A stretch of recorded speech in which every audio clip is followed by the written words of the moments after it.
I've been waiting my whole career to not tell this story. That's a strange way to start, I know. But I've spent 11 years wearing the gray and green. And one thing you learn early in the National Park Service is that the system runs on documentation. You write it down, you file it, you move on. The report exists, the incident exists. No report, no incident. That's the deal. And for 4 years now, I've honored that deal by keeping the cleanest, most detailed patrol logs in Valley District. And I have one winter where every third or fourth entry is a lie. Not a lie exactly, an omission. A selective description of what I observed during night patrols in Yosemite Valley between November 2020 and March 2021. Written carefully enough to satisfy the shift supervisor who initials the log each morning, but stripped of the one observation that would have turned a routine entry into something I'd have to explain. I wrote down the weather. I wrote down the trail conditions. I wrote down every visitor contact, every locked gate I checked, every damaged sign I photographed. I left out the sound. I need to tell you about the sound. My name doesn't matter, and I'm not going to give it to you. What matters is my role. I was a GS-7 law enforcement ranger, permanently stationed in Yosemite Valley, assigned primarily to the Valley District's off-season patrol rotation. If you've been to Yosemite in summer, you've seen 4 million versions of the place, and none of them are the one I'm talking about. The valley in winter is a different country. Tioga Road closes, usually by mid-November. The road to Glacier Point closes around the same time. Tuolumne Meadows empties out. Wawona goes quiet. And Yosemite Valley, the 7-mile stretch of flat ground between those granite walls, drops from 10,000 visitors a day to maybe a few hundred. Some days, fewer than that. Staffing drops with them. Seasonal rangers go home. Interpretive staff contract to a skeleton. Law enforcement keeps a reduced rotation. Day shift, swing shift, night shift. Usually 1 or 2 rangers per shift covering everything from Camp 4 to Happy Isles. In summer, the valley floor is so crowded you can barely hear the Merced River over the generators and car alarms. In winter, at 2 in the morning, you can stand on Sentinel Bridge and hear ice crack on the upper falls from 1.5 miles away. That's not a metaphor. That's a documented acoustic property of the valley. Granite walls, minimal vegetation at the 4,000-foot elevation. Cold, dense air that carries sound the way warm air carries haze. In summer, the ambient noise floor in the meadows has been measured above 50 decibels.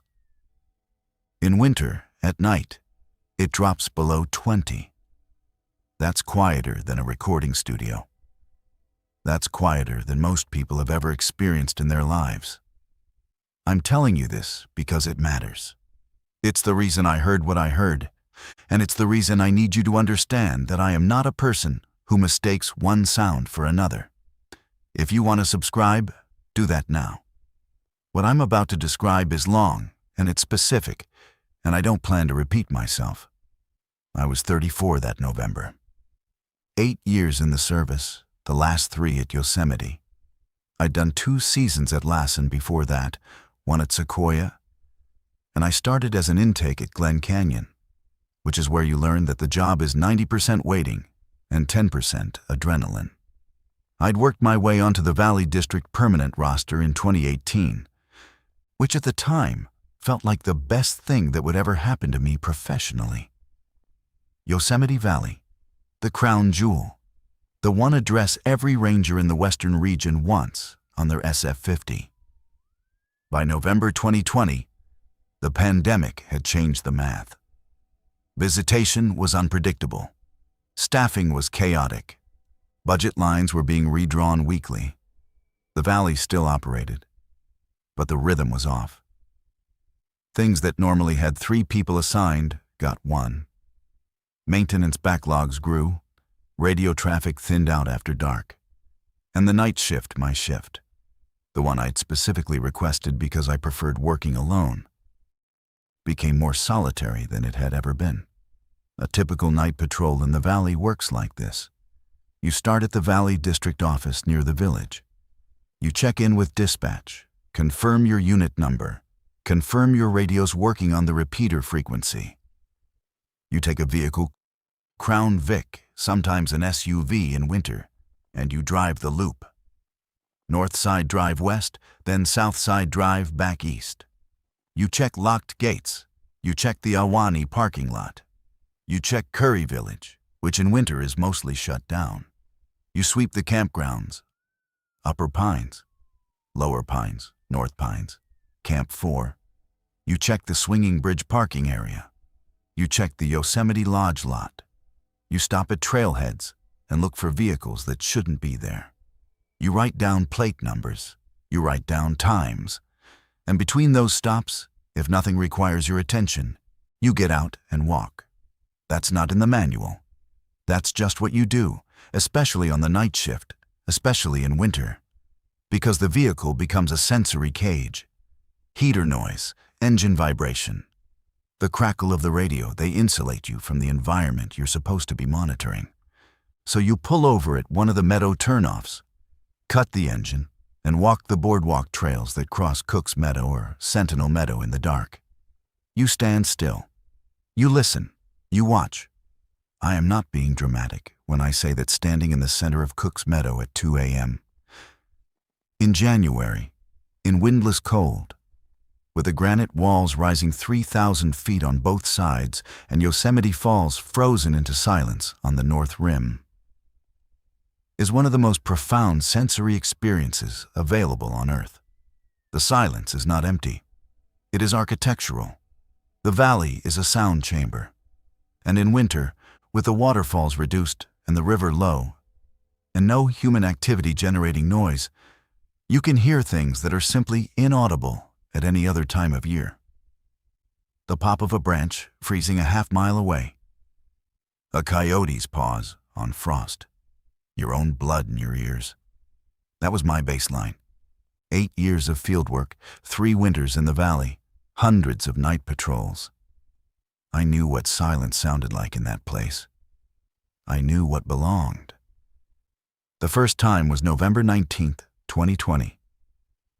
I remember the date because I'd just finished a vehicle check at the Swinging Bridge lot.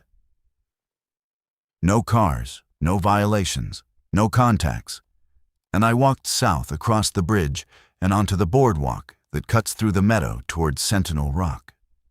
It was roughly 2:15 a.m. Temperature around 28 degrees. Clear sky, half moon, no wind. The Merced was low enough that from the boardwalk I could barely hear it. Just a faint, irregular murmur where the water moved over rocks near the bridge. I'd stopped walking. I was standing on the boardwalk, facing south, looking up at Sentinel Rock in the moonlight. And I heard an echo. That's normal. The valley produces echoes constantly. You clap your hands. You get a return off the north wall in about 2 seconds, the south wall in about 3, depending on where you're standing. Rockfall triggers echoes. Ice crack triggers echoos. A car door at the lodge can echo off El Capitan and come back so clean it sounds like a second door closing a quarter-mile away. I'd heard thousands of echoes in that valley. I understood the geometry. What I heard on November 19th was an echo without a source. I need to be precise about this. I was standing still. I had not made a sound. No vehicle was running nearby. No person was visible in any direction. No rockfall had occurred. I would have heard the primary impact first, and there was none. What reached me was a low, resonant return, the kind of sound the valley makes when something large and sharp happens against the granite. The kind of reflected report you hear after a significant crack or impact, except it arrived with no preceding event. It came from the south wall, sweeping across the meadow the way a large echo does, diminishing over approximately 2 seconds. The frequency was low, below a shout, but above a rumble. If I had to compare it to something, I would say it sounded like the echo of a heavy wooden door being closed in a stone corridor. A single percussive event, heard only in reflection. I stood still for probably 30 seconds. Nothing followed. I checked behind me, east and west along the boardwalk. Nobody. I keyed my radio and asked dispatch if any units were active in the valley. One other ranger was on patrol, checking the Ahwahnee lot, more than a mile east. Dispatch confirmed no other radio traffic, no 911 calls, no alarms. I logged the time and returned to my vehicle. I did not note the sound in my patrol log. That was a decision, and I made it for the most ordinary reason in the world. I didn't know what to write. Heard an echo is not an observation. Every patrol in the valley involves hearing echoes. Heard an echo with no apparent source is the kind of entry that gets a follow-up conversation with your shift supervisor. And the conversation goes one of two ways. Either they tell you it was rockfall you didn't identify, happens all the time, especially from the north wall where small exfoliation events occur nightly, or they ask you if you're sleeping well. And you realize the question isn't really about sleep. I wrote down the temperature. I wrote down the trail conditions. I moved on. The second time was 9 days later, November 28th, approximately 1:40 a.m. Same general area, the Sentinel Meadow Boardwalk, about 200 yards west of where I'd been the first time. Same conditions, cold, clear, calm, no moon this time. I'd parked at the chapel lot and walked north through the trees. Same sound. Not similar. Same. The same low, reflected percussive report, sweeping across the meadow from the south wall. Same duration, roughly 2 seconds. Same apparent frequency. Same complete absence of a preceding source event. This time I didn't move. I stood on the boardwalk and I waited. 5 minutes. 10. The cold was getting into my hands because I'd taken my gloves off. I don't know why. Some instinct that bare hands hear better, which doesn't even make sense, but there it is. Nothing repeated. The valley was silent again. The deep winter silence I knew as well as my own breathing. I went back to the car. I sat with the engine off for another 20 minutes, windows cracked, listening. Nothing. In my patrol log, I wrote, Foot Patrol, Sentinel Meadow Boardwalk, 01:30 to 02:10. No contacts. Trail clear. Ambient conditions normal. Ambient conditions normal. That was the lie, or the omission, or whatever you want to call it when you describe everything accurately except the one thing that matters. After the second occurrence, I did what any ranger with half a brain would do. I tried to explain it. I ran through the obvious candidates one by one, the way you're trained to do with any anomalous observation, rockfall. The most likely explanation, small exfoliation events happen constantly on the south wall. Sentinel Rock, the Cathedral Rocks. The whole face between Taft Point and Bridal Veil Fall. A basketball-sized piece of granite detaching at 2,000 feet and hitting a ledge would produce exactly the kind of percussive crack that could echo across the valley floor. The problem is directionality. In every rockfall echo I've ever heard in the valley, the primary impact is audible first sharp, localized, identifiable. Then the echo follows, broader, smeared by the reflection. What I heard was only the echo, no primary, just the return. I considered that the primary impact might have occurred on the far side of the south wall, out of my direct line of hearing, with only the reflected sound reaching me across the rim. That's geometrically possible, but acoustically unlikely. The energy required to produce the low-frequency return I heard would require an impact far too large to occur silently on my side of the ridge. Ice crack. Yosemite Falls freezes periodically in deep winter, and the expansion and contraction of ice produces booming, cracking sounds that carry across the entire valley. But the falls are on the north wall, directly behind and above where I was standing. The sound I heard came from the south, and the character was wrong. Ice crack is sharp and brittle and often followed by secondary cracking. What I heard was singular and blunt. Anthropogenic source. A car door, a dumpster lid, construction activity, a generator startup. Any of these can produce an echo in the valley.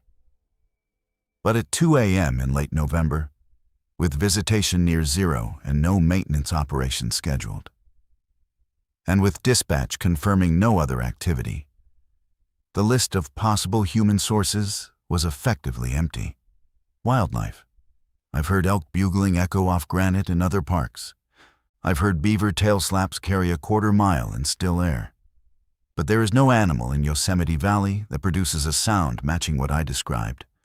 And the valley's winter wildlife, mule deer, coyotes, gray foxes, the occasional black bear still awake, are not percussive animals. Seismic micro-event. The Sierra Nevada is tectonically active. Yosemite sits on a batholith that produces minor seismic events regularly, most too small to feel.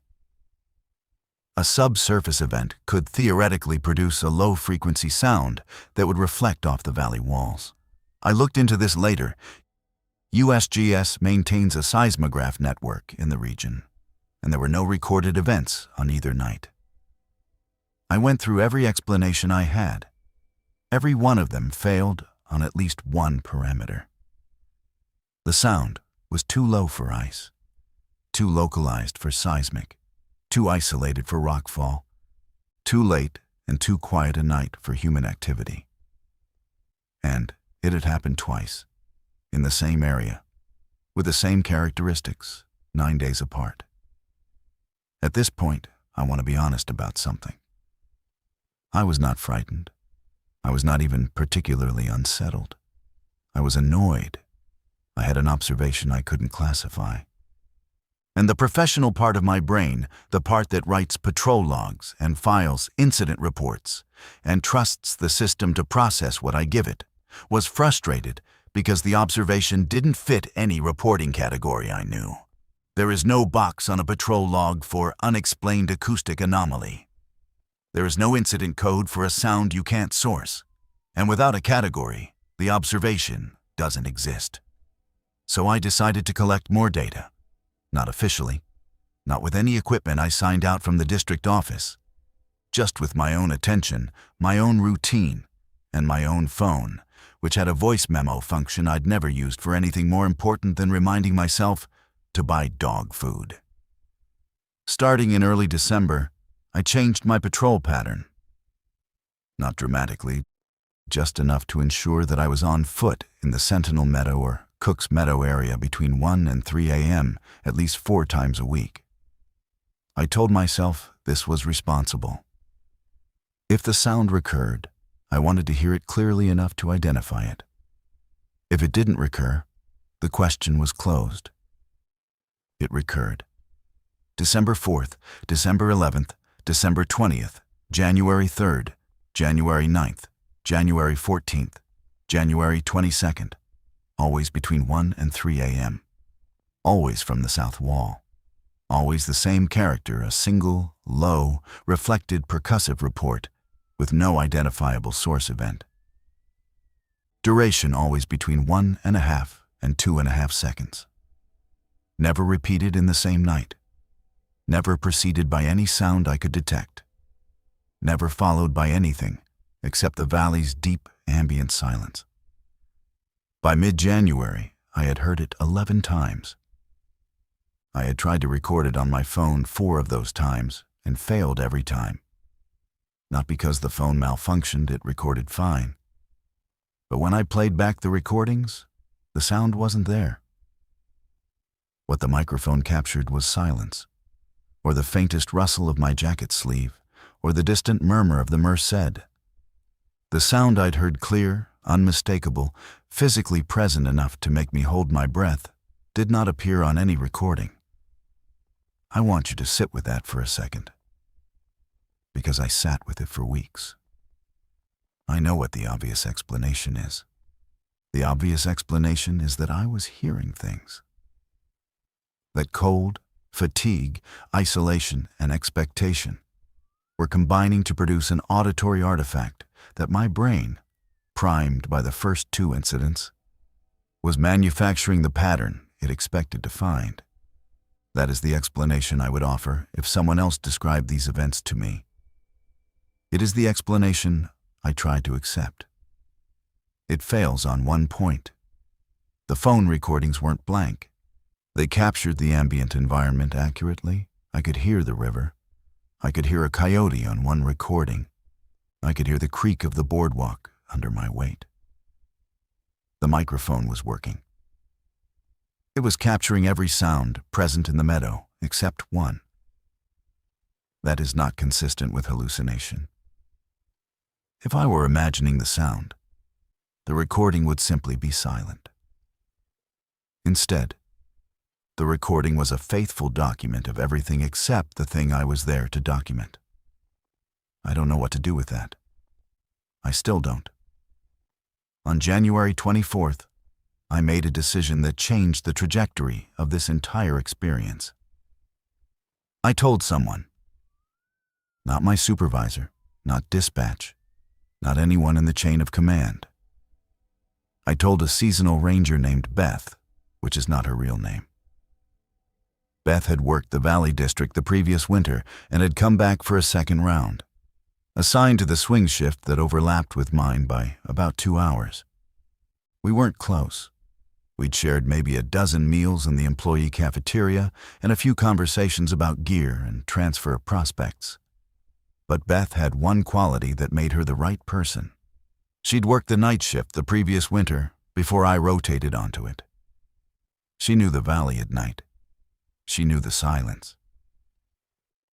I caught her in the parking lot after her shift, leaning against her truck, finishing a thermos of coffee.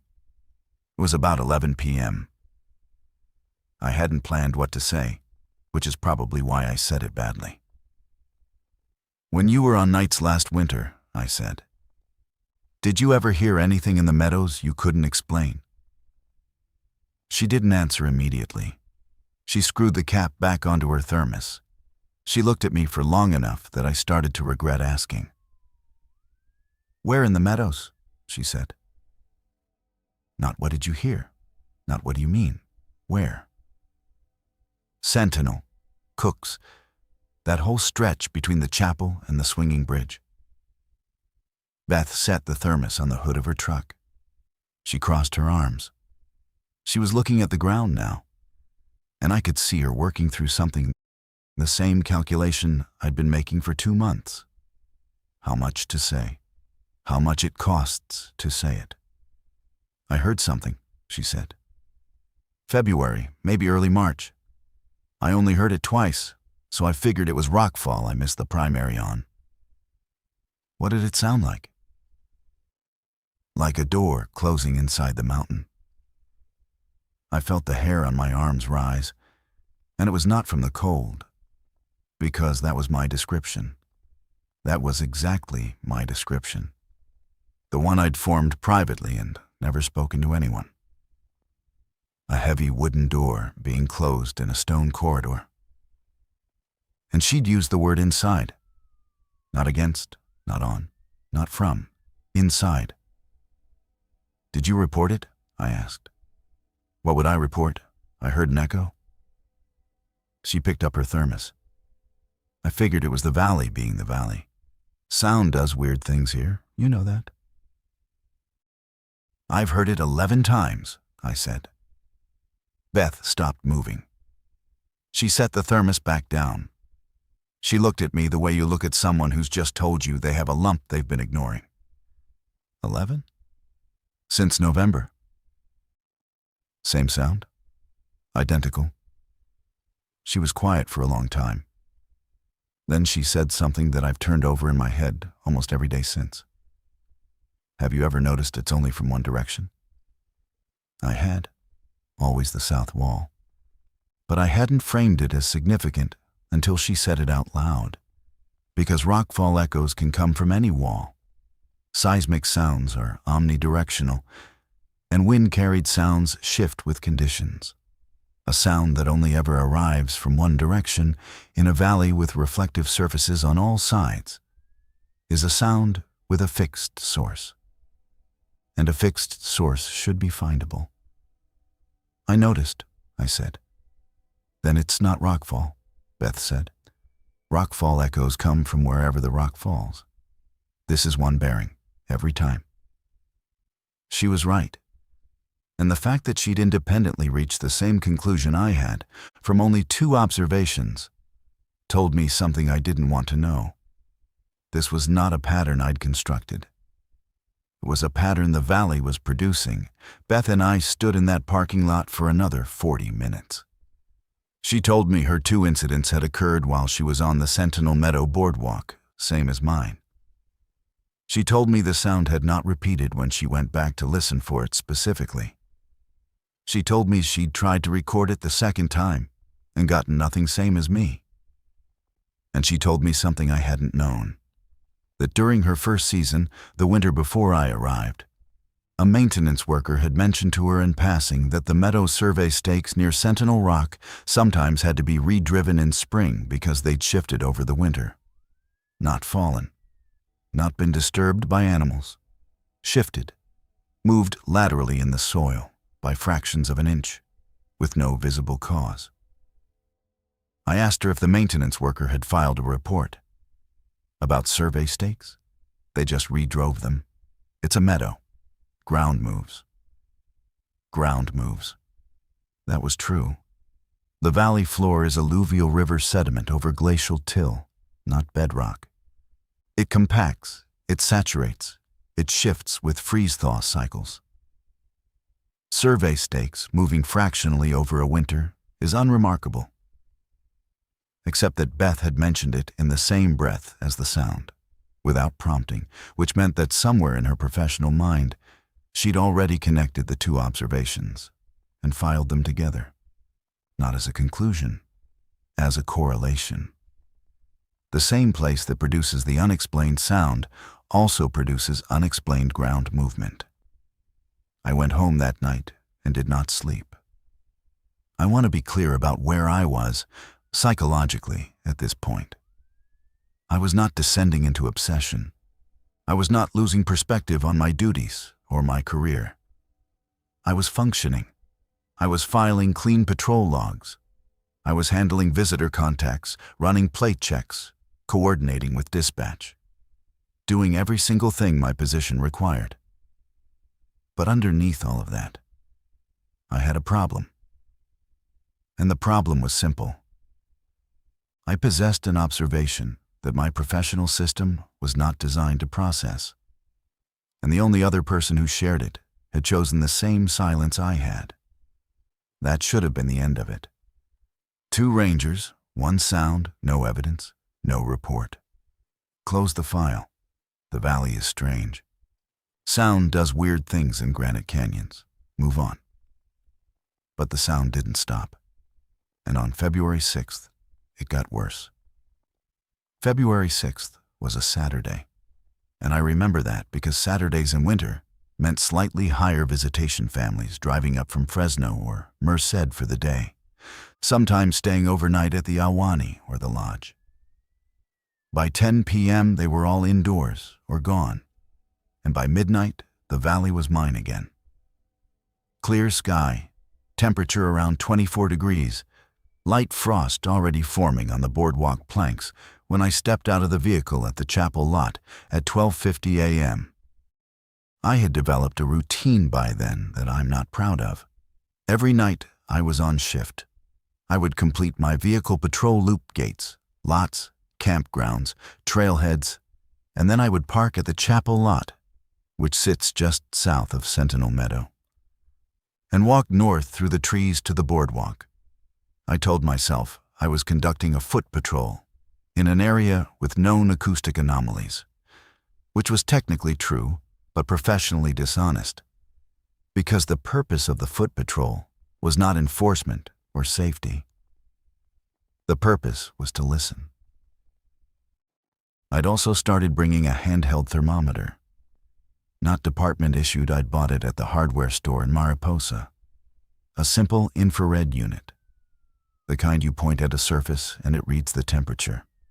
My reasoning, such as it was that if the sound had a physical source, any physical source, whether geological or mechanical or atmospheric, that source might produce a thermal signature. Friction generates heat. Subsurface gas venting generates temperature differentials. Even wind channeling through a crack in the granite would create a cold spot. I wasn't looking for anything exotic. I was looking for data, because data was the only thing that could turn my observation into something I could eventually write down. I reached the boardwalk at about 1:10 a.m. and walked to what I'd come to think of as the listening point, a stretch of the Sentinel Meadow boardwalk, roughly midway between the Merced River and the tree line on the south side, where the meadow opens up and the south wall is visible as a dark mass against the stars. From this spot, the acoustic geometry of the valley is at its most symmetrical. The north wall is behind you, the south wall ahead, and the flat meadow floor between functions like the floor of an amphitheater. If you clap your hands here during the day, you can count the returns. North wall at about 1.8 seconds, south wall at about 2.5 seconds, a fainter third return from the cathedral rocks at maybe 3.5 seconds. I'd timed them. I'd counted them dozens of times. I stood at the listening point. I waited. The valley was in its deep winter mode. Frost tightening, river barely audible. No wind, no wildlife moving. The silence was so total that I could hear the faint hum of the transformer on the utility pole near the chapel parking lot, 200 yards behind me. At 1:23 a.m., I checked my watch. The sound occurred. Same bearing, same character. The single, low, percussive return sweeping across the meadow from the south wall. Duration approximately 2 seconds. No preceding source event. But this time, something was different. Not about the sound itself, about what followed. I had my phone out, recording. I'd started the voice memo the moment I reached the boardwalk, and I was holding the phone at arm's length, pointed south, keeping my body as still as possible. When the sound occurred, I didn't move. I held position and kept recording. And approximately 14 seconds after the initial sound, I've listened to the recording enough times to be certain of the interval I heard a second sound. Not the same, different. Higher in frequency, shorter in duration, and coming from a different bearing. This one came from below. I need to explain what I mean by that, because below is not a direction you expect sound to arrive from when you're standing on flat ground. What I perceived was a brief, faint, resonant tone, not percussive, not an echo, but a sustained sound, almost tonal, lasting perhaps 3/4 of a second, that seemed to originate beneath the boardwalk, beneath the meadow, from the ground itself. I crouched. Instinct, not logic. I put one hand on the boardwalk planks and felt nothing. No vibration, no warmth, no movement. The planks were cold and still, but the sound had been real, and it had been directional, and it had been below me. I stayed crouched for maybe 2 minutes, one palm flat on the wood, listening. The valley was silent.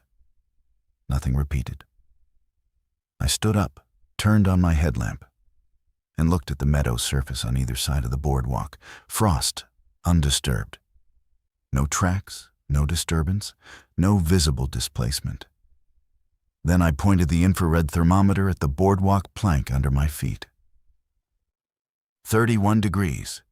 Consistent with the ambient air temperature, which was 24, the planks hold a few degrees above air temp due to their thermal mass, even in winter. Normal. I pointed it at the meadow surface to my left, about 3 feet from the boardwalk edge. 30 degrees. Normal. I pointed it at the meadow surface to my right. 38 degrees. I stared at the readout. I moved the thermometer slightly, aimed it a foot to the right. 37. A foot further. 34. Back to the original spot. 38. 8 degrees above the surrounding surface temperature in a localized spot, approximately 2 to 3 feet in diameter, on the ground surface of a meadow in January, in an area where I had just perceived a sound that appeared to come from below ground level. I swept the thermometer in a slow arc. The warm spot was discrete, maybe 3 feet across, roughly circular, centered about 4 feet east of the boardwalk. The gradient was sharp. Within a foot of the boundary, readings dropped back to ambient. The spot was not on the boardwalk. It was on the meadow floor, on bare, frost-covered soil. I walked 20 feet north along the boardwalk and checked random spots on the meadow surface. 29, 30, 31. Normal. I walked back to the warm spot. 38. I stood over it with my headlamp on. The frost pattern was unbroken. The grass was matted the same way it was everywhere else in the meadow, winter dormant, compressed by moisture and cold. There was no visible steam, no melting, no bare soil. The warm spot was not evident to the eye. It was only detectable with the thermometer. I want to describe what I did next, and I want you to understand why I did it. I knelt on the boardwalk and reached my bare hand off the edge and placed my palm flat on the meadow surface directly over the warm spot. The ground was warm, not hot, not steaming, not alarming. Warm, like putting your hand on pavement that's been in the sun for an hour. Except it was 1:30 in the morning in January, and nothing had been in the sun for 14 hours. I held my hand there for maybe 10 seconds. The warmth was steady, not pulsing, not increasing. It felt exactly like conducted heat from a source below the soil surface. A pipe carrying warm water, maybe. A buried electrical conduit. Something mechanical and explicable. Except that I was in the middle of Sentinel Meadow. The nearest utility infrastructure, water lines, electrical conduits, sewer, was at the Yosemite Lodge complex, several hundred yards northwest. The meadow itself has no buried infrastructure. No irrigation, no drainage, no utility crossings. The boardwalk is set on simple post foundations driven into the alluvial soil. Beneath the boardwalk and the meadow, there is nothing but river sediment, glacial till, and eventually granite bedrock. The depth to bedrock varies across the valley floor, but in the meadow area, estimates range from roughly 100 to 200 feet. I stood up. I turned off my headlamp. I stood in the dark over a patch of warm ground in the middle of a frozen meadow where I just heard a sound come from below. 14 seconds after hearing the sourceless echo from the south wall, and I felt something I had not felt during any of the previous 11 occurrences. I felt afraid. Not the professional, controlled caution I'd experienced during bear encounters or vehicle pursuits, or the one time I'd helped recover a body from below Vernal Fall. This was different.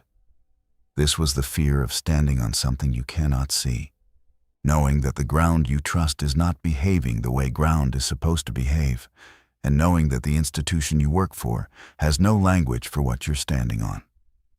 I walked back to my vehicle. I drove to the district office. I sat in the lot with the engine running until my hands stopped shaking, which took about 15 minutes.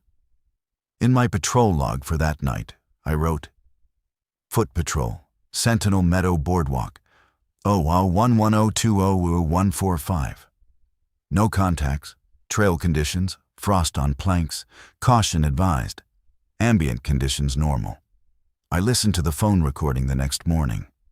The sourceless echo, the one from the south wall, was not on the recording, just like every other time. But the second sound, the brief tonal sound from below, was there.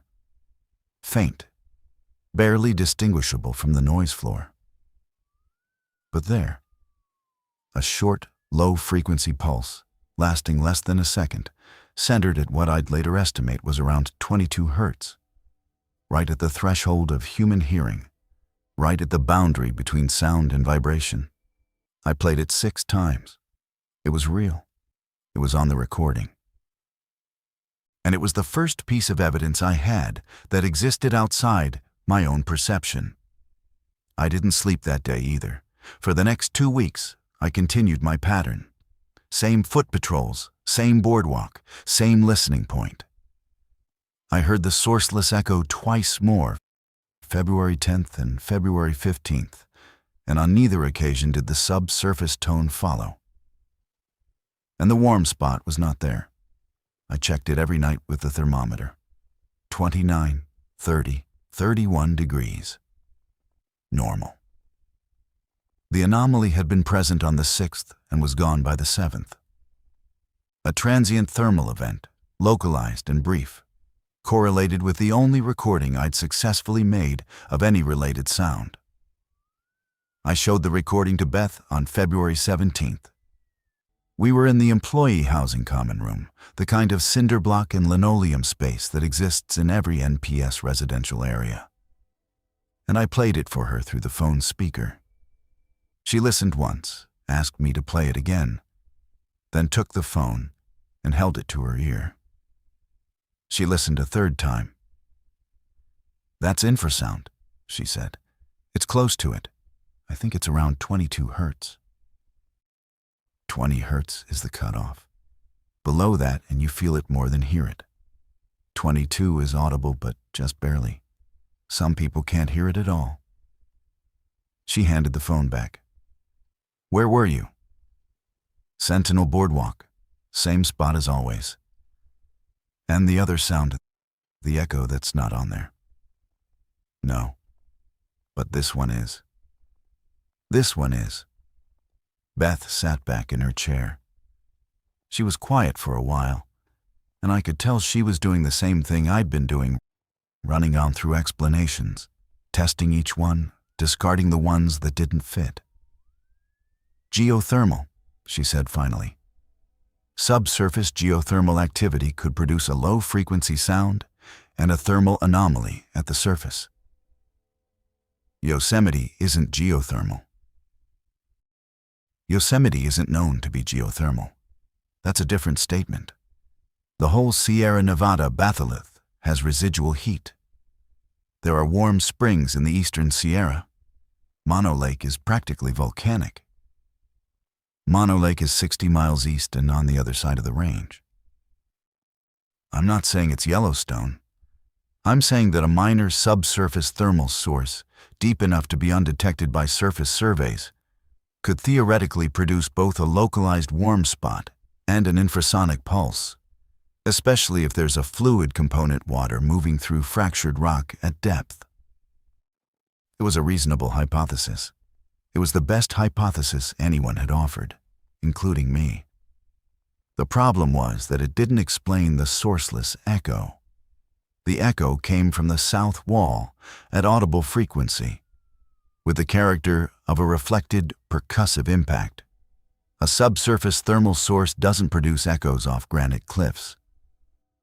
Unless the echo and the subsurface sound were two expressions of the same event, occurring at different frequencies and propagating through different media, one through rock, arriving at the south wall and reflecting as audible sound, and one through the alluvial soil, arriving at the surface as infrasound and heat. I said this to Beth, and she looked at me for a long time. "You're describing a single subsurface event that produces both a seismic wave and a thermal pulse," she said. "That's not a warm spring. That's something with a lot more energy than a warm spring." I know. And it's happening under the most visited valley in America. I know. And neither of us has filed a report. That sat between us like a physical object. She was right, and the weight of her being right was considerable. We were law enforcement rangers, not geologists, not seismologists, not acousticians. But we were trained observers stationed in the park, and we had both independently perceived a recurring anomalous phenomenon in an area of high public use. The professional obligation was clear. Document the observation, file the report, let the system determine whether further investigation was warranted. But the system didn't have a category for this. And both of us knew without saying it, because we didn't need to what happens to the ranger who files a report describing sourceless echoes and warm spots in a meadow and a sound that comes from underground. The report goes to the shift supervisor. The shift supervisor reads it, doesn't understand it, and forwards it to the district ranger. The district ranger reads it, doesn't know what to do with it, and either files it as an unactionable observation, or worse, flags the reporting ranger for a fitness for duty review. Not out of malice, out of institutional self-defense. The system protects itself by filtering out information it can't process, and the filter is the career of the person who provided the information. Beth and I made a decision that night. We decided to find a geologist, not through official channels, not through the park's resource management division, which would have required us to explain why 2 LE rangers were requesting scientific consultation on an acoustic and thermal anomaly they hadn't reported through their chain of command. We decided to find someone outside the system, someone with the credentials to evaluate our data, and the independence to tell us honestly whether we were chasing an artifact or sitting on something real. It took Beth 3 weeks. She had a college friend who'd gone into geology, done a master's at UC Davis, and was now working for a private environmental consulting firm in Sacramento.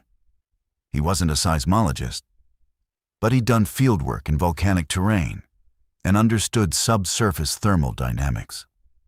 His name for the purposes of this account is Paul. Beth called Paul in early March.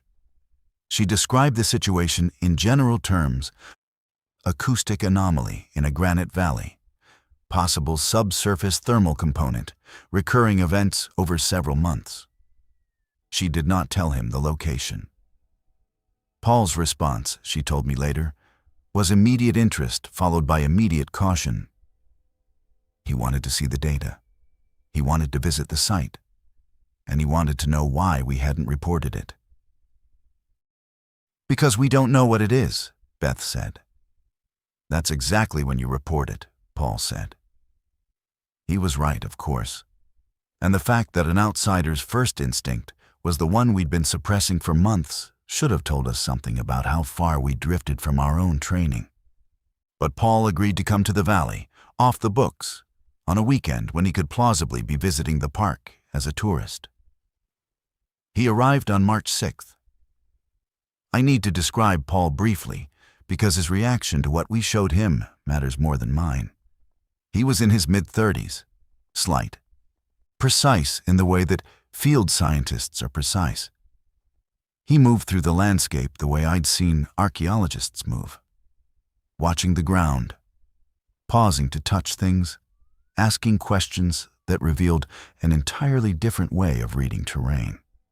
When Beth and I met him at the lodge parking lot at 10 p.m. on March 6th, he was carrying a backpack that contained, among other things, a handheld seismometer, a calibrated digital thermometer, a sound level meter with a low-frequency microphone, and a small ground-penetrating radar unit he'd borrowed from his firm.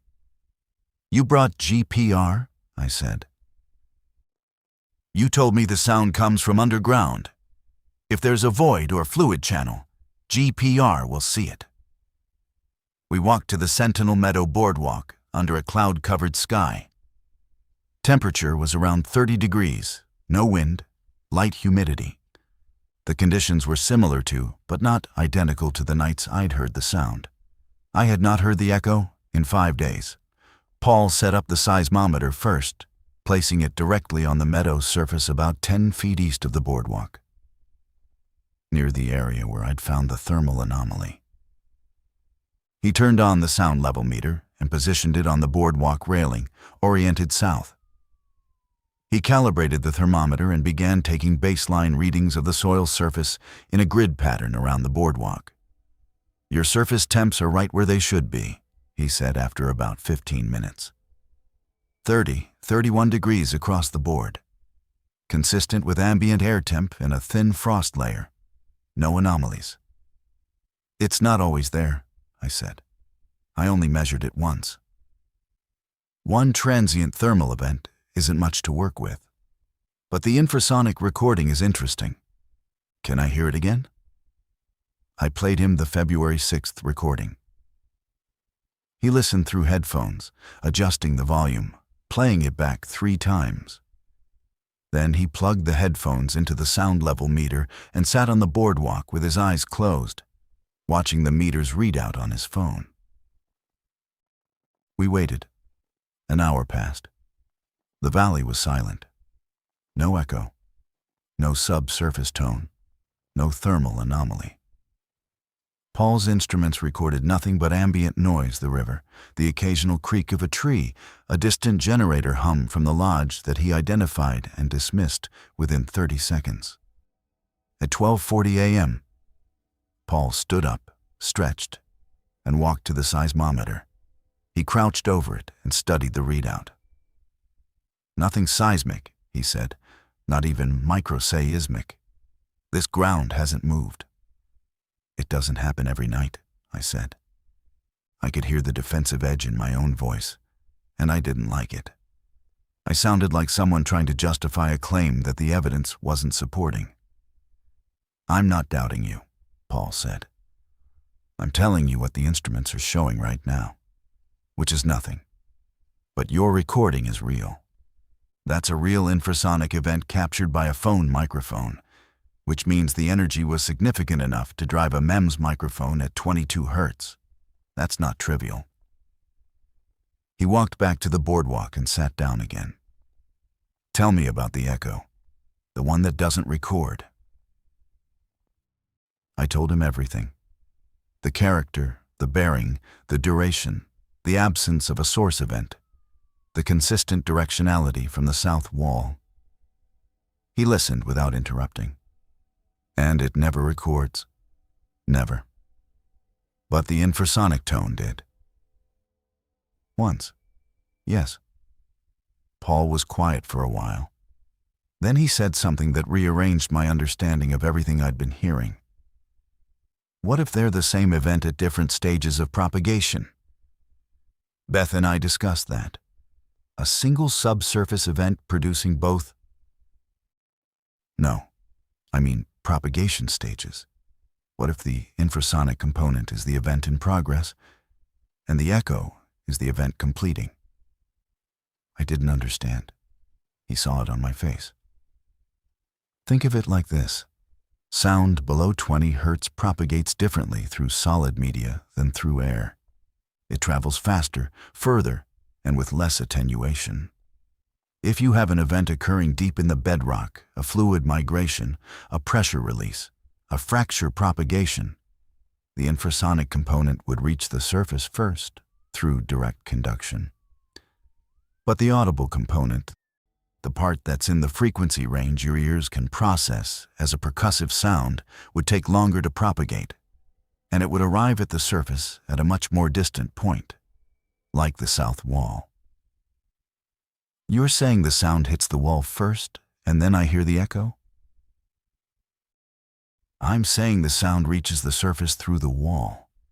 The south wall is exposed granite. If the event is occurring at depth and the propagation path runs south through the bedrock, the audible frequency component would emerge at the first available surface, which is the wall face. What you're hearing as an echo isn't a reflected sound. It's an emergent sound. It's coming from inside the rock. I looked at him. Beth was standing behind him on the boardwalk. and I could see her face in the faint light from my headlamp. She was very still. "A door closing inside the mountain," she said quietly. Paul looked at her. "What?" That's how we both described it, independently, before we ever talked to each other. Paul stared at her for a moment, then turned back to the seismometer readout. He was quiet for nearly a minute. "I want to run the GPR," he said. He assembled the unit. It was a compact wheeled device about the size of a carry-on suitcase, designed for shallow subsurface surveys. He explained, as he worked, that it would send radar pulses into the ground and map density contrasts in the soil and rock below. Voids, fluid channels, changes in material composition, anything that differed from the surrounding matrix would show up as an anomaly on the radargram. "How deep can it see?" I asked. "With this unit, in alluvial soil, maybe 15, 20 feet. If there's a significant contrast, sometimes deeper. But the valley floor has a lot of sediment before you hit bedrock, and sediment attenuates the signal. I'm not going to see anything at 100 feet. The event might be much deeper than that. I know. But if there's a conduit, a path through the sediment that connects a deep source to the surface, the GPR might pick up the conduit, even if it can't see the source."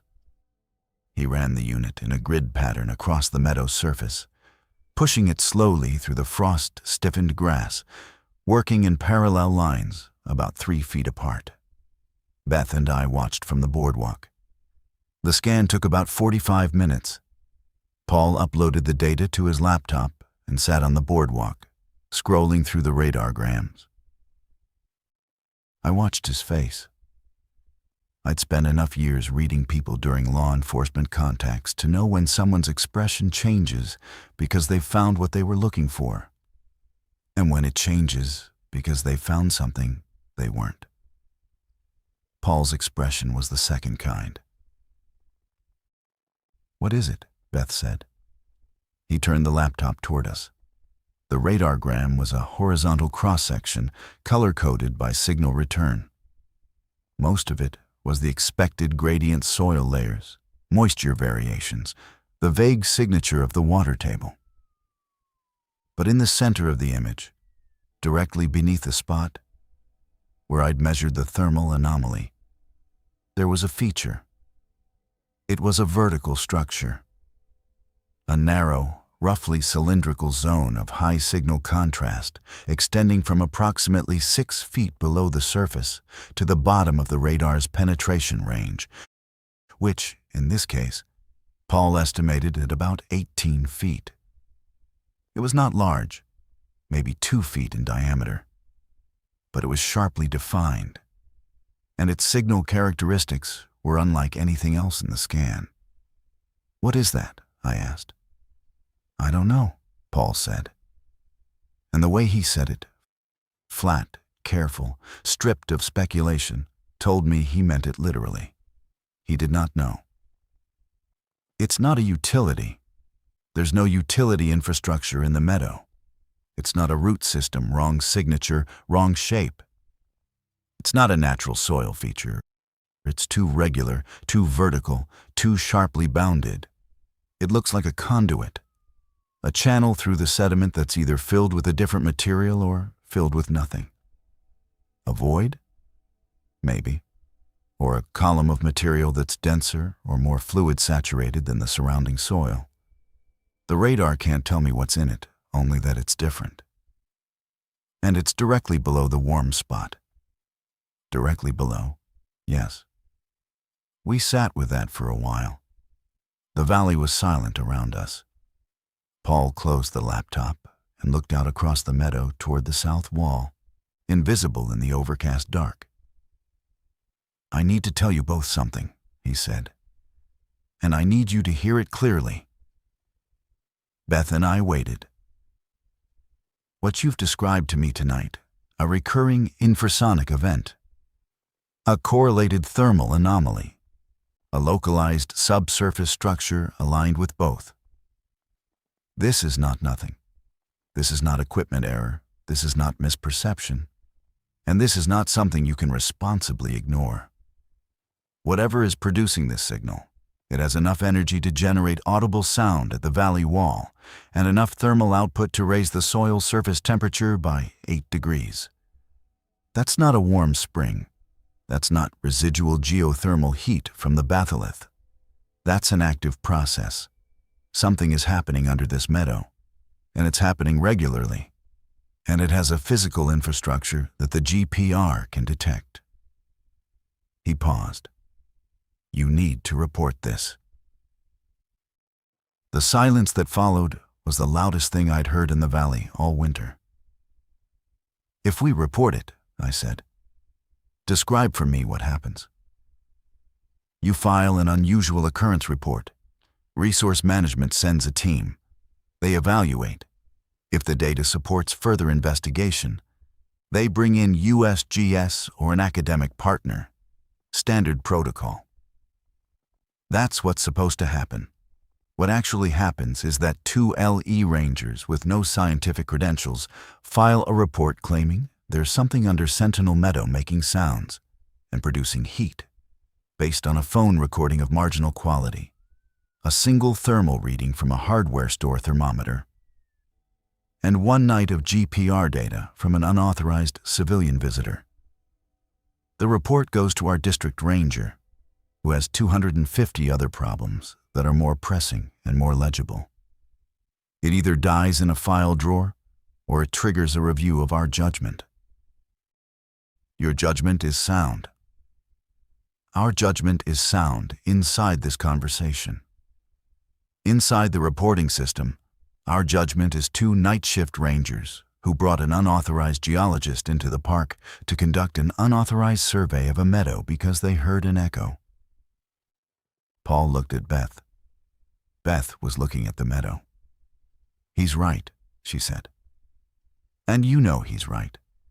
Because if the data were strong enough to compel action, you'd be telling us to report it without hesitating.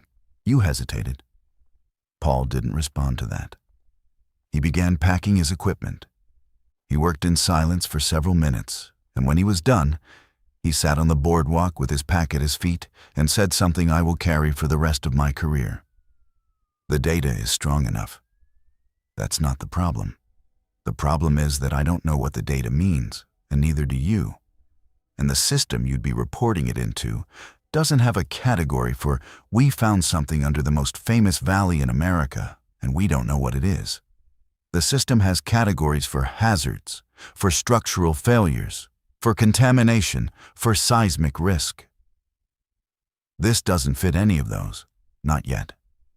And by the time it might fit one, you'll have already spent your credibility getting someone to look. So, what do you suggest? I said. I suggest you keep observing. I suggest you get a better thermometer and a proper infrasonic microphone. I suggest you log every event with a timestamp and conditions. And I suggest that when you have 6 months of consistent data instead of 3, you find someone at USGS who specializes in subsurface acoustic phenomena, and you give them everything. Not through your chain of command, directly, scientist to scientist. We're not scientists, Beth said. You're the only people who've been paying attention. Paul left the valley the next morning. He emailed Beth a copy of the radargram data along with his field notes and a brief analysis that described the subsurface feature as an anomalous vertical structure of unknown composition, approximately 2 feet in diameter, extending to at least 18 feet below grade, situated in alluvial sediment overlying granitic bedrock. He noted that the feature was spatially correlated with a reported transient thermal anomaly and a recorded infrasonic event, and recommended further investigation using deeper penetrating geophysical methods. He also included a sentence at the bottom of the document that I have read more times than any other sentence in my life. The acoustic signature described by both observers, a percussive event perceived as emergent from the south wall face without a corresponding primary source, is consistent with subsurface propagation through competent rock, which, if confirmed, would imply an active mechanical or fluid process at considerable depth beneath the Yosemite Valley floor. Consistent with would imply, if confirmed. The language of a scientist who believes the data but is not willing to stake his name on the conclusion. I understood. I respected it. And I hated it. March passed. I heard the echo 3 more times. March 8th, March 14th, March 21st. Always between 1 and 3 a.m. Always from the south wall. The infrasonic tone did not recur, or if it did, I couldn't detect it. I had not yet obtained the proper microphone Paul had recommended, and the phone recordings from those nights captured nothing. The thermal anomaly reappeared once, March 14th. Same location, same approximate magnitude. The hardware store thermometer read 37 degrees against an ambient surface of 29. This time I'd brought a more systematic approach. I flagged the spot with a small stone I placed at the edge of the boardwalk, and I checked it every night for the rest of the month. The warmth was there on the 14th and gone by the 15th. Another transient event correlated with an occurrence of the echo. I was building a data set, slowly, inadequately, with tools that were beneath the task. But the pattern was holding. The echo occurred roughly once a week, in the same area, from the same bearing, with the same characteristics. The thermal anomaly appeared intermittently and was always spatially correlated with the echo. And one recorded infrasonic event, captured on a phone in early February, remained the only piece of instrument data I possessed. Then, on April 2nd, Beth told me she was transferring. She'd applied for a permanent position at North Cascades in Washington. She'd gotten it. She was leaving Yosemite at the end of the month. We were in the common room again. She told me matter-of-factly the way you announce a professional decision you've already made. I didn't apply because of this, she said. And I knew she meant the meadow, the sound, the whole arrangement. I applied because it's a good position, and I've wanted to work in the North Cascades for years. But I'd be lying if I said this didn't make it easier to leave. Easier how? Because I don't want to keep listening. I don't want to keep going to that boardwalk and standing in the dark, waiting for a sound that no one will believe I heard. I don't want to keep holding data that I can't file and can't share and can't forget. I want to go somewhere where the ground is just ground. I understood. I didn't argue. What are you going to do? She asked. I'm going to keep observing. For how long? Until I have enough or until I transfer. Enough for what? I didn't have an answer. She knew I didn't. Beth left Yosemite on April 28th. She copied all her notes and observations onto a flash drive and gave it to me. She did not keep a copy for herself. I don't want it, she said. But I'd feel worse if it didn't exist anywhere. I put the flash drive in my locker, next to Paul's radargram, next to my own handwritten log of every occurrence, and next to the phone with the single recording that proved something real had happened beneath Sentinel Meadow on the night of February 6th, 2021. And then I was alone with it. April bled into May, and the valley changed beneath me in ways that made the work harder. Not the observation, the solitude. Seasonal staff arrived. Visitation climbed. The campgrounds reopened one by one. The shuttle buses started running. The ambient noise floor in the meadows rose from that winter silence back toward 50 decibels. And the acoustic window I'd been listening through for 5 months began closing like a door on a spring hinge. I still walked the boardwalk, still checked the spot, but the conditions that had allowed me to hear the echo were gone. You can't isolate a low-frequency reflected sound when there are car doors and generators and people talking at the lodge 300 yards away. The valley in summer is a different instrument. It doesn't carry the same notes. The thermal checks continue to read normal. 29, 30, 31 degrees. Same as everything around it. The meadow's surface warmed uniformly as the season progressed, and whatever had produced the anomaly in February and March was either gone or buried beneath the new thermal regime of longer days and warmer soil. By June, I had stopped going to the boardwalk during my patrols. Not a conscious decision, more a drift. The way you stop checking a trail camera that hasn't triggered in weeks. The investigation, such as it was, had lost its data source. The sound belonged to winter, and winter was over. But I still had the file. I want to describe the file, because the file is the thing that matters now. It existed in 3 forms. The first was my handwritten log, a small write-in-the-rain notebook, the kind every field ranger carries, in which I'd recorded every occurrence with date, time, conditions, bearing, duration, and notes on whether the thermal anomaly was present. 23 entries between November 19th and March 21st, written in the shorthand I use for field observations, illegible to anyone who didn't know my abbreviations. The second was the digital record, the phone recordings, Paul's radargram data and analysis, Beth's flash drive containing her own notes, and the 2 occurrence accounts she'd written from memory. All of this lived on a personal laptop I kept in my housing unit, backed up to an external hard drive I stored in my truck. The third was the most damning, and I hadn't created it intentionally. It was a map.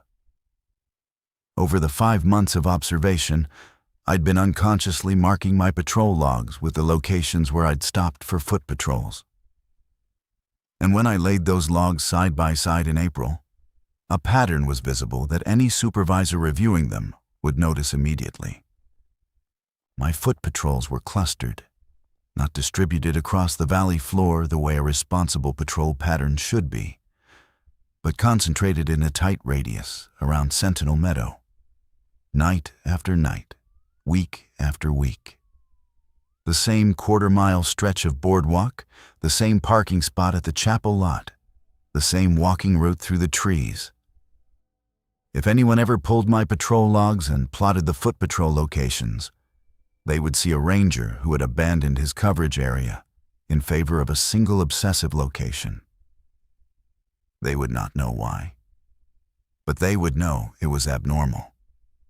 And in law enforcement, abnormal patrol behavior triggers exactly one question. What were you doing there?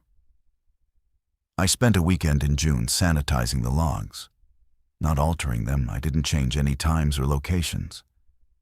But I went through my future patrol patterns and deliberately varied my foot patrol stops, distributing them across the valley floor the way they should have been distributed all along.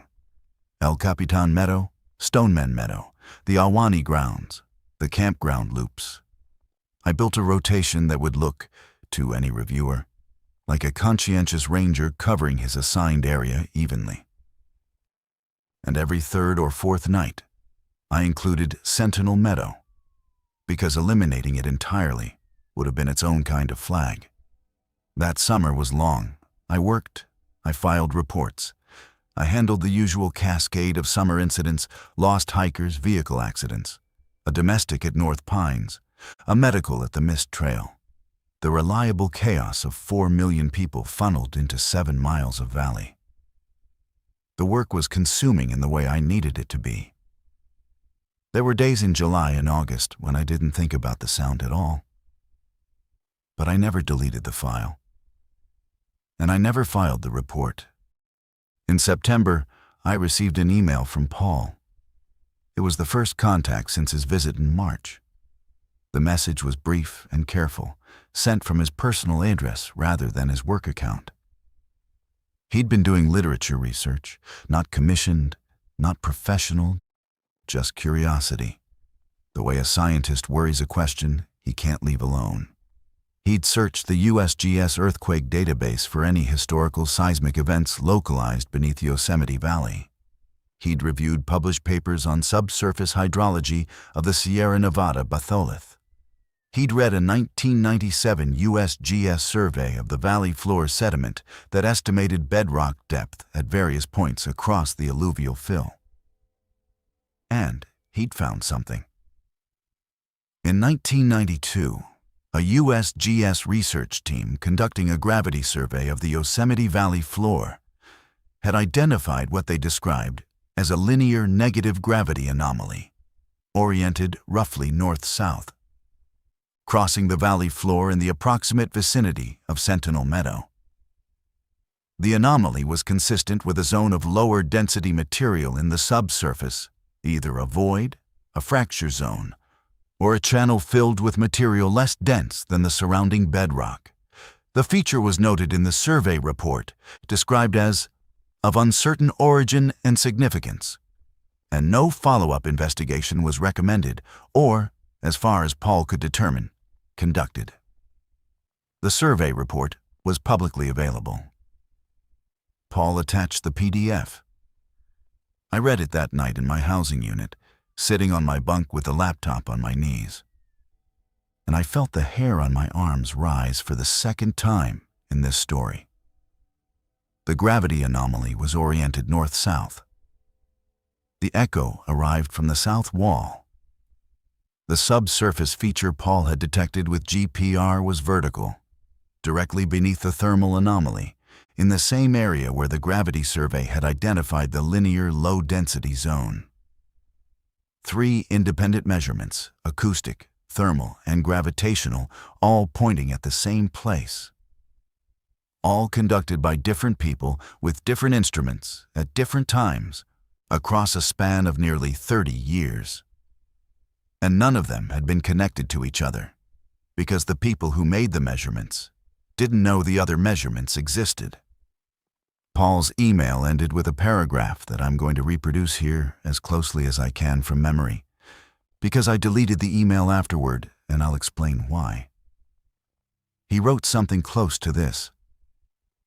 The 1992 anomaly is consistent with a deep fracture zone or fluid-filled conduit in the granitic bedrock beneath the valley floor. If such a feature intersects the south wall at depth and extends vertically through the sediment column to near the surface, it would provide a propagation path for both seismic energy and thermal flux. The acoustic observations you and Beth described are consistent with episodic pressure release or fluid migration within such a conduit. I want to be clear that this is speculative and that the available data does not support a definitive conclusion.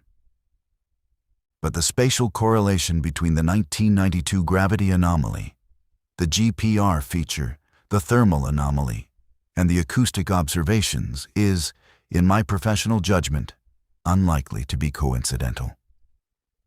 Then he wrote, I'm also going to be honest with you about something.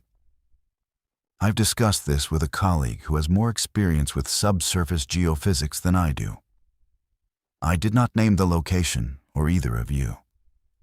I described the data in general terms. His response was that the acoustic signature specifically, the emergent percussive event at the wall face, is not consistent with any passive geological process he's aware of. Passive processes don't produce discrete percussive events with that kind of regularity and consistency. His word was mechanical. He said it sounds mechanical. Mechanical. A process that produces regular, discrete, repeating events with consistent characteristics. Not the slow grind of tectonic plates or the irregular seepage of groundwater. Something with a rhythm, something that operates on a cycle. Thus, I read the email 3 times. Then I sat in the dark for a very long time. Here is what I understood as of September 2021. Beneath Sentinel Meadow, beneath the most visited valley in the most iconic national park in America, There existed a subsurface structure that had been detected by a government gravity survey in 1992, confirmed by a private GPR scan in 2021, and correlated with a recurring acoustic and thermal phenomenon observed independently by 3 people across 2 winters. The phenomenon was real. The structure was real. The correlation was statistically significant by any reasonable standard. And the acoustic characteristics of the phenomenon were, according to a geophysicist who'd heard the data described secondhand, consistent with a mechanical rather than passive geological process, and no one in any position of authority knew about any of it. Not because we discovered a conspiracy, not because someone was hiding it. The 1992 gravity survey was public. It had been published, filed, and forgotten, the way hundreds of minor survey findings are forgotten every year when they don't connect to an active research question. The GPR data sat on my external hard drive. The acoustic observations sat in my notebook, and Beth's flash drive. Paul's analysis sat in an email I was about to delete. The information existed. It was just distributed across enough people and enough years and enough formats that it had never been assembled. Until now. Until me. I deleted Paul's email that night. I called him the next morning from a payphone in Mariposa. Yes, a payphone. I was that careful and told him I was grateful for the research, grateful for his honesty, and that I needed him to stop. He was quiet for a long time. "You're not going to report it," he said. "I don't know yet." "You do know. If you were going to report it, you wouldn't have deleted the email." He was right, and the reason I deleted it was the same reason I'd been omitting the sound from my patrol logs for 5 months. The system I worked for did not have a way to hold what I was trying to give it. A patrol log can hold frost on planks. It cannot hold recurring subsurface mechanical process detected beneath a public meadow through acoustic, thermal, gravitational, and radar evidence, collected over 30 years by uncoordinated observers. An incident report can hold a bear sighting or a vehicle accident or a missing hiker. It cannot hold a question that spans 3 decades and at least 4 scientific disciplines, and has no answer. And I knew in the way you know your own address or the weight of your service weapon that if I filed that report, 2 things would happen. The first was that my career in the National Park Service would be functionally over. Not fired, not disciplined, just tagged. The ranger who filed the Meadow report, the one who thinks there's something under Yosemite. Every future assignment, every promotion board, every reference call would carry that weight. The institution doesn't punish you for saying something strange. It just remembers. And in a system where reputation is the only currency that transfers between duty stations, being remembered for the wrong thing is indistinguishable from being punished. The second thing that would happen is that someone might actually investigate. And I didn't know whether that was a good outcome or a bad one. Because Paul's colleague had used the word mechanical, and I'd heard the sound enough times to know that he was right. And if something mechanical was operating at depth beneath the valley floor, then the investigation wouldn't end with a survey team and a published paper. It would end with heavy equipment and a media cycle and a park closure and the kind of institutional upheaval that makes careers and destroys places in equal measure. I told myself I was protecting the park. I told myself I was being prudent. I told myself that the data was insufficient, that the conclusions were speculative, that one phone recording and a 30-year-old gravity anomaly and a single night of GPR data did not constitute evidence strong enough to justify the consequences of reporting. I told myself all of these things, and most of them were true, and none of them were the real reason. The real reason was the same one Beth had named when she told me she was transferring to North Cascades. She'd said she wanted to go somewhere the ground was just ground. And I understood that desire, because I felt it too, the pull toward a world where the meadow was a meadow and the silence was silence, and the 4,000-foot granite walls were just rock, not the resonating surfaces of something I couldn't see and couldn't name and couldn't stop hearing. I wanted the ground to be ground, and reporting would have made that impossible permanently for me and for everyone who stood on that boardwalk afterward. So I didn't report it, and Beth didn't report it. And Paul, who had no reporting obligation, but who told us clearly that we did, went quiet. His last communication was a text message in November 2021, 7 words long. "Have you heard it again this winter?" I didn't respond. He didn't write again. That was 4 years ago. I transferred from Yosemite in the spring of 2022. I requested a position at a park in the Southwest, dry, open, no granite walls, no enclosed valleys, no acoustic chambers. I got it. I've been there since. My performance reviews are clean. My patrol logs are thorough and honest. I am, by every institutional measure, a successful and reliable ranger. I still have the file, the notebook, the flash drive, the hard drive, the phone with the recording. I keep them in a fireproof lockbox in my closet, the kind of arrangement that either looks like responsible archiving or clinical obsession, depending on your frame of reference. I have not listened to the February 6th recording in over a year, but I know it's there, the same way I know the subsurface feature is there, the same way I know the 1992 gravity anomaly is sitting in a USGS database where anyone with the right search terms could find it and connect it to the same meadow and the same bearing and the same question. I think about Beth sometimes. She's at North Cascades. We don't talk. The last time we exchanged messages was March 2022. A brief, careful conversation in which she asked me whether I'd heard the sound again that winter, and I told her I hadn't, because by then I'd stopped going to the boardwalk. She said she was glad. I think she meant it. I think about Paul more often, not because of the data, though the data is what keeps me awake on the nights when something keeps me awake. I think about him because of something he said during our 45 minutes on the boardwalk that I haven't told you yet. We were standing in the dark, waiting for a sound that wasn't coming. And he was watching his seismometer readout with the patience of someone who'd spent years staring at instruments in the field. And he said quietly, almost to himself, "You know, in most subsurface monitoring, the thing we're afraid of is sudden onset. An earthquake, an eruption, a collapse, something fast. But the thing that actually causes the most damage is the slow process that no one watches because it doesn't meet any threshold for action. It just continues. Below the line, year after year. Below the line, year after year." That's the sentence I carry, because here is the one thing I cannot assess, the one variable that my silence depends on, the one question that makes my inaction either the most responsible decision of my career or the most reckless.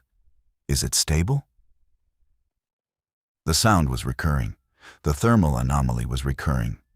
The subsurface structure was there in 1992, and it was there in 2021. Is it the same? Is it steady?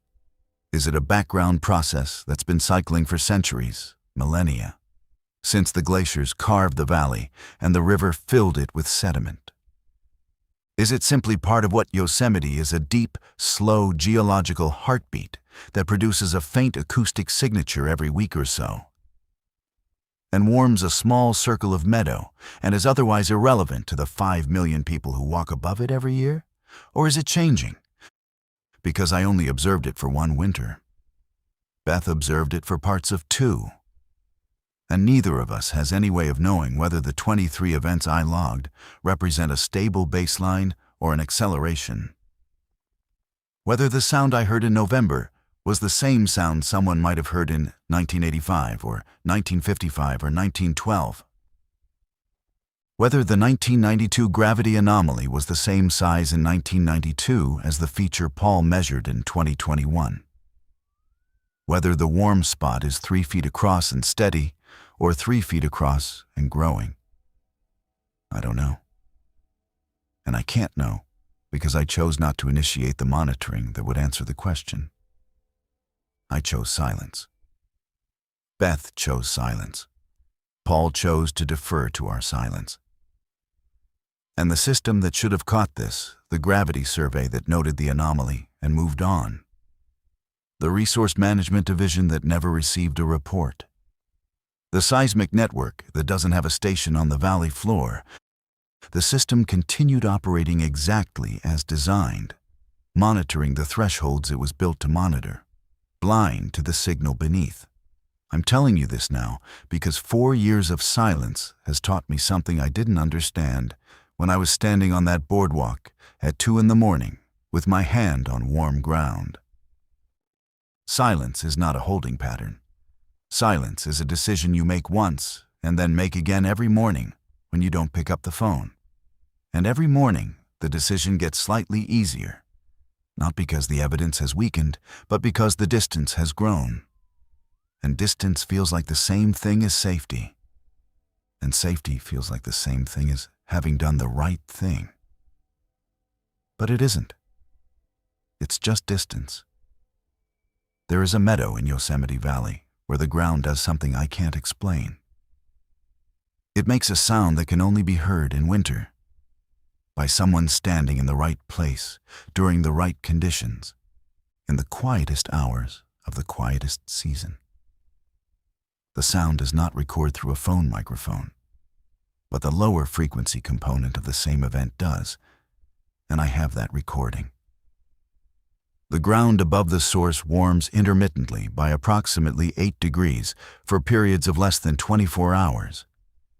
And a subsurface radar survey revealed a vertical structure directly beneath the warm spot that extends to at least 18 feet and aligns with a linear gravity anomaly documented by the federal government in 1992. 3 people know. An independent geophysicist described the acoustic signature as mechanical. The available data suggests an active subsurface process of unknown nature, unknown energy, and unknown trajectory. And the only question that matters, the only question my silence gambles on every day, is whether it's the same as it was, or whether it's not. I don't go back to check. Beth doesn't go back. Paul has moved on. The valley receives its 5 million visitors. The boardwalk crosses the meadow. The granite walls rise 3,000 feet on either side and do what they've always done, which is reflect every sound that reaches them and return it to the valley floor, where someone might hear it or might not, depending on the season and the hour, and whether they are standing still enough, and whether they are willing to write down what they heard. I was willing to hear it. I was not willing to write it down. And I've spent 4 years telling myself those are different failures. When I know the way you know your own name, the way you know the weight of a thing you carry every day, that they are the same failure, committed in sequence, by a man who is trained to document what he observed, and who documented everything except the one observation that mattered. The meadow is still there. The sound, I assume, continues. And the last honest entry I ever wrote in a Yosemite patrol log is dated March 21st, 2021, and reads, Foot Patrol, Sentinel Meadow Boardwalk, 0125 to 0200. No contacts. Trail conditions nominal. Ambient conditions normal. Ambient conditions normal. I don't believe that anymore. But the log says what it says. And in the system I serve, the log is the only thing that's real.